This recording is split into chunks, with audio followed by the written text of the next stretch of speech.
I am going to be making a video about another build order for Protoss. This one is nothing, I have not checked to make sure this is the best build order you can do for a 3-gate robo, but I'm going to show you a 3-gate robo. I just made one up based on sort of what I thought the 3-gate robo was, and the timing works out pretty well. I'm just going to explain some of the things that you can do as variations. So our build order, we're going to go the same economic build order as usual for most Protoss opening. 9 Pylon, 12-gate, 13-gate, 14 gas. Now notice, because we're doing this 3-gate robo and we're going to be going for some tech early on, you want to make sure you do that scout right away. Pretty looking scenery. Anyways, you want to do that right away. I can't stress that enough, because we are going to be doing a build which can leave you very vulnerable if you tech up too fast. So, you know, it's definitely going to be, and you're going to have to make your decisions. So anyways, as you can see, only queuing up enough workers to get to 13 minerals. But I know I'll get 13 using my first 2 chrono boosts on probes as usual, and I do use my 3rd chrono boost on probes as well. Notice getting that gateway, good timing down, good control with taking the probes off the line and sending them back right away. Being very careful to try and be as economical as possible. Look in the production tab, you can still see that there is. Okay, gas goes down as soon as I can afford it. Probe is delayed by half a second, not a big deal. And there we see the 3rd chrono boost being used on that. And of course, getting ready to put down my next gateway soon, because Pylon, because your 2nd Pylon goes down at 16, which is also really standard for Protoss. And of course, perfect timing, put that down and then my gas is ready, so transferring 3 workers to gas right away. And if you notice, continuing probe production, looking up in the probe thing, I'll move this cursor out of the way, it's probably annoying right there. Anyways, the gateway finishes. Don't build the zealots up quite away, but build your Cybernetics core first thing. Very important to get that out as fast as possible so we can tech up to that robo bay. Notice I am saving my chrono boost, and I'm still producing probes. You can see in that production tab, probes are always coming. And of course, getting ready to build my zealot, as you can see, selecting the gateway already. And there we go, zealot's on the way. You won't always use a zealot, just of course, you know, zealot really good against Zerg and Protoss, but not so good against Terran early game. It's still okay though to get one, but sometimes you might want to just not get that zealot quite away, save up a tiny bit more to get a stalker first, not get a sentry first. You can maybe, if you expect a very, very early rush and you need to wall off your ramp, this is why we scout, and that way you can get a sentry instead. So you'll have the energy for multiple force fields. Of course, gateway tech coming right away and chrono boosting, and the 2nd assimilator went down at 22, and I have another pylon also that went down around that time. It's 22 or 23 for that 2nd assimilator and the other pylon. Of course, my next unit is going to be a stalker, and still chrono boosting out that warp gate tech. And as soon as I can, I'm going to build my robo bay now. I can afford it. So 27 goes down the robo bay, and we've got fully saturated gas. Still building probes. Basically, you can stop now. I'm at saturation now, so really I shouldn't be building any more probes. So right there, see, this is not a perfect build order. So what would that be? At about 27, 28 supply, you will be maxed out for probes, apparently. So, actually, no, I'm not. I'm saturated, but I don't need to be building these more. Okay, so let's see, income tab 25, there we go. That is basically perfect saturation is 25, 16 plus 6, no, 1, 2, 3, 4, 5, 6, 7, 8. 16 plus 6. Research weird. complete. Okay, apparently 22 is perfect saturation. So anyways, I'm over. As you can see, I'm getting really distracted. But if you guys were paying attention to what was going on, 2 more gateways went down as the robo bay was building.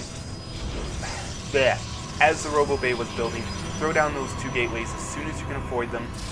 Cut some workers compared to me, as in, unless you're planning to be able to transfer them to a new base and expand, I would cut a couple just so you can have a couple more resources for units in case they attack you.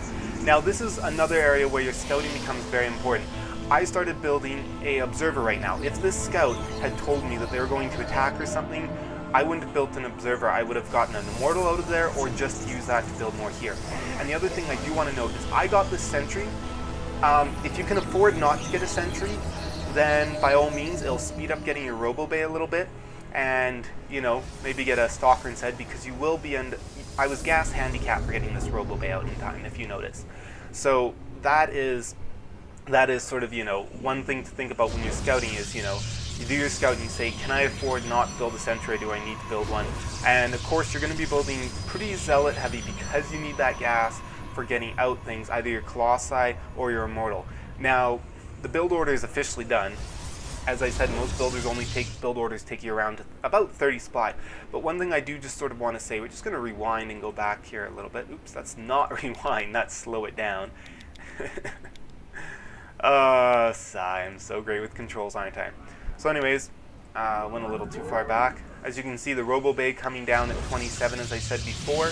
And then, once you're at 27 supply, you can stop worker production to be able to make sure that you don't get, that way you can get one more zealot out, or even it'll help you towards supporting another stalker. As you can see, basically around that 29-30 supply, so probably closer to 29 supply, you're able to afford those other two gateways, throw them down. Forgot to start a unit out of here. As I said, I just changed the warp gate tech. Anyways, okay, and then Robo Bay is able to come down, so there we go. Robo Bay comes down around 31-32, provided that you chose not to build those extra probes that I built. I would highly suggest stopping once you get to 24 harvesters.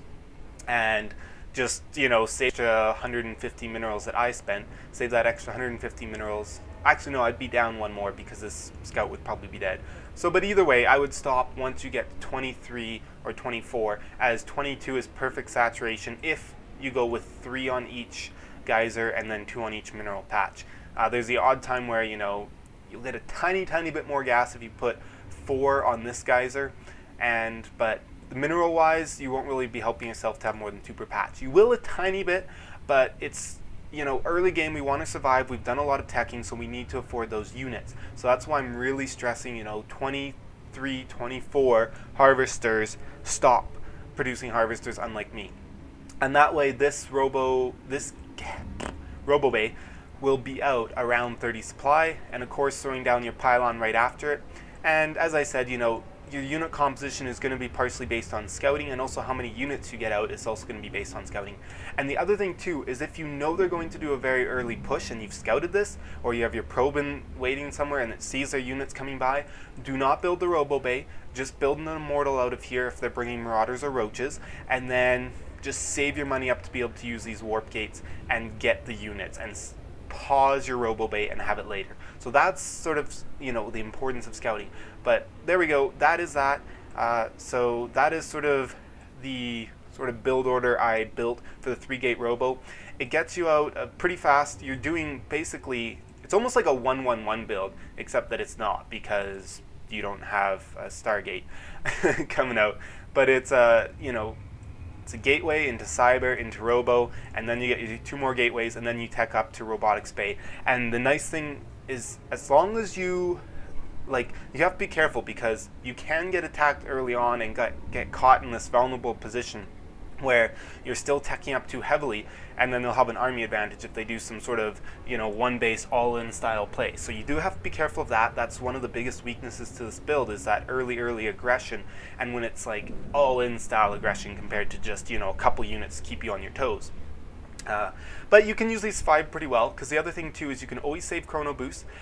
You can not use quite as many chrono boosts on here. I'd still use a couple on your warp gate technology, but you could skip 1 or 2 if you wanted, and then save some chrono boosts so that you can chrono boost out an immortal if you need to get a fast immortal.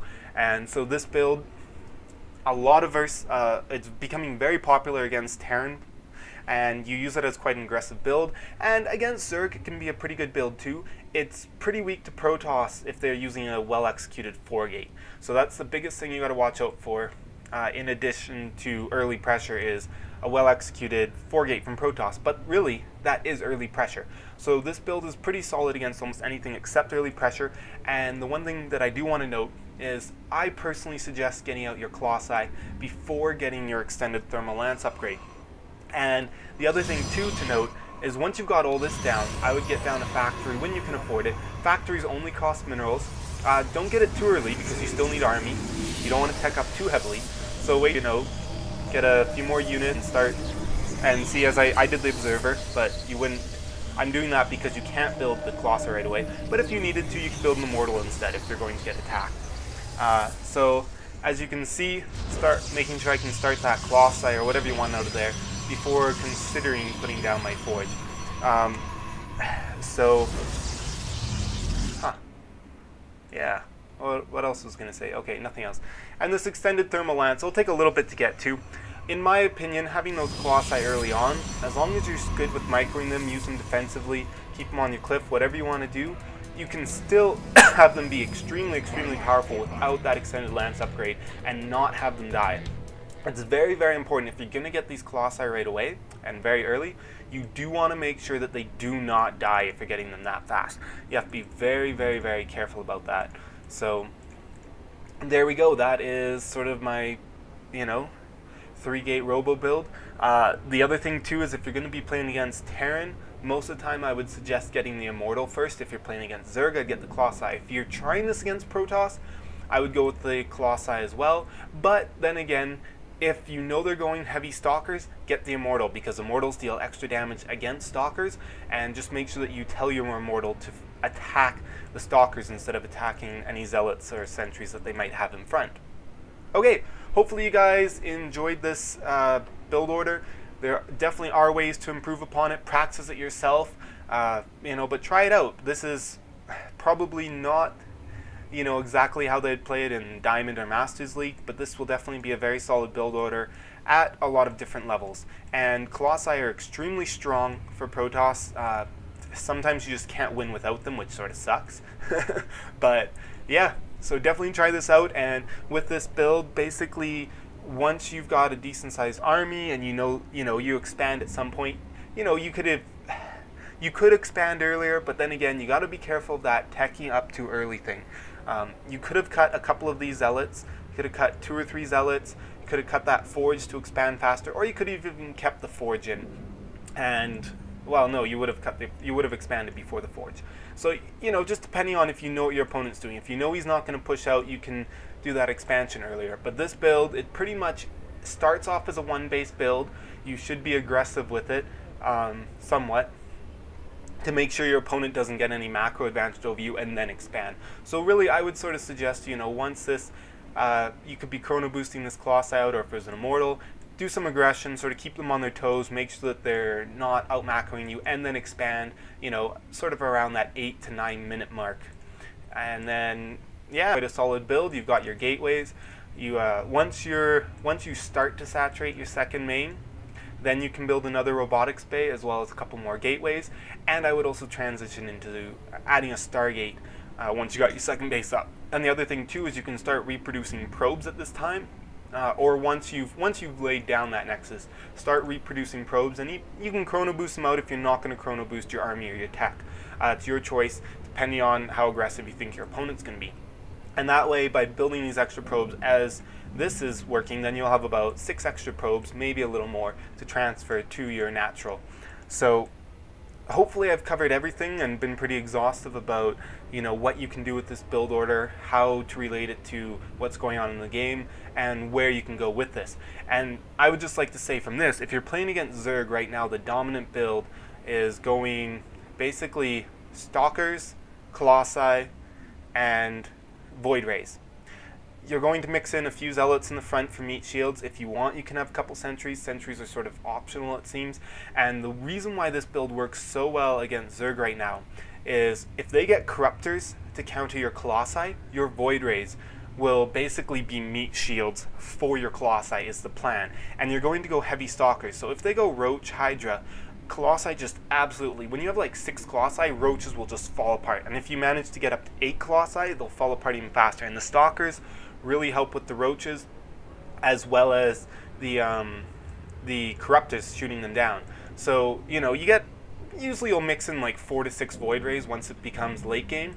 But the key thing too is making sure you don't lose too many Colossi, because your only real advantage is going to be having a big amount of Colossi. If you're stuck on 4 Colossi, most of the time that won't be enough to really overpower the Zerg. But once you get up to about 6 to 8 Colossi, that's the point where Zerg really has to hard counter your Colossi, or they're probably going to lose. So it really will come down to having enough Colossi as well as unit composition. But those Void Rays against the Zerg player, they just make such a huge difference, because they really help fight off those Corruptors. You can go Phoenixes if you want, but you know, everyone else is going Void Rays, and I do agree with that move, and I feel like right now Void Rays is better. If you're going against Terran, I would throw in that Stargate and get some Phoenixes. You can really help fight against drops. You can sort of keep your Phoenixes active. You can put on a little bit of pressure here and there, but if they do transition into Vikings, you know, you can use them the same way you'd use Void Rays against the Zerg. And of course, if your opponent is going heavy mech with a lot of Thors, and you still decide to go Colossi for some reason, I would get out the Void Rays against things like Thors. You know, because they do the extra damage to massive units. So that's sort of, they're almost like a hard counter, not quite. That's just what most people do. Anyways, I will stop rambling, but hopefully, as before, I've said like 5 times in this video, hopefully you guys grab something useful out of that. Whoa.